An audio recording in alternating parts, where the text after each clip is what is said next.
ব্রাহ্মণবাড়িয়া সদর হাসপাতালে সদর উলামা দলের নবনির্বাচিত কমিটিকে সংবর্ধনা। ব্রাহ্মণবাড়িয়া সদর হাসপাতালে শহীদ মিলন কক্ষে সদর উলামা দলের নবনির্বাচিত কমিটিকে সংবর্ধনা প্রদান করা হয়েছে। আজ বৃহস্পতিবার ১৪ আগস্ট ২০২৫ দুপুর ১২টায় এই সংবর্ধনার আয়োজন করে সদর হাসপাতাল কর্মচারী কল্যাণ বহুমুখী সমবায় লিমিটেড ও সরকারি কর্মকর্তা কর্মচারী কল্যাণ পরিষদ। অনুষ্ঠানে সভাপতিত্ব করেন সরকারি কর্মকর্তা কল্যাণ পরিষদের সভাপতি মোহাম্মদ আব্দুল মোমেন এবং সঞ্চালনা করেন word master Anwar Hossain.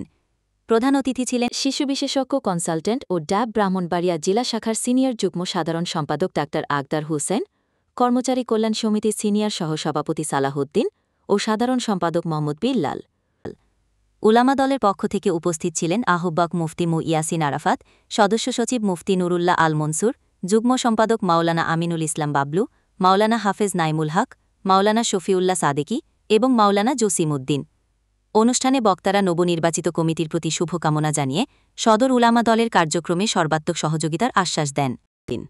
Voice of Brahmanbaria, সংবাদে সারাক্ষণ।